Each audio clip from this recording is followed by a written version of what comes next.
साम्राज्य न्यूज, सामान्यांचा असामान्य आवाज।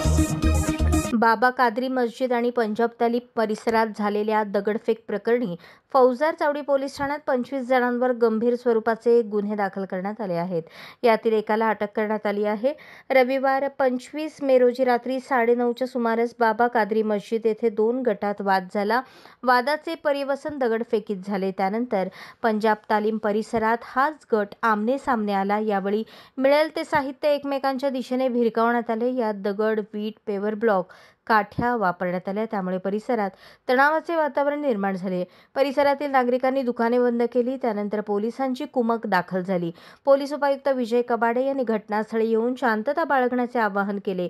परिस्थिती नियंत्रणात आल्यानंतर रात्री उशिरा गुन्हा दाखल करण्यात आला।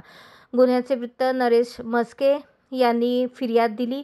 गाडीला रस्ता देण्याच्या कारणावरून समद उर्फ अल्लू मखतून शेख, नवाब जब्बार शेख, अशफाक जब्बार शेख, शक्कर शानू जब्बार यांनी नरेश मस्के यांच्यासह त्यांचे वडील सुरेश मस्के, मित्र राजू नांदणेकर, विकास मस्के, बालाजी चंद्रवंशी यांना शिवीगाळ करत लोखंडी पाईपने मारहाण केली।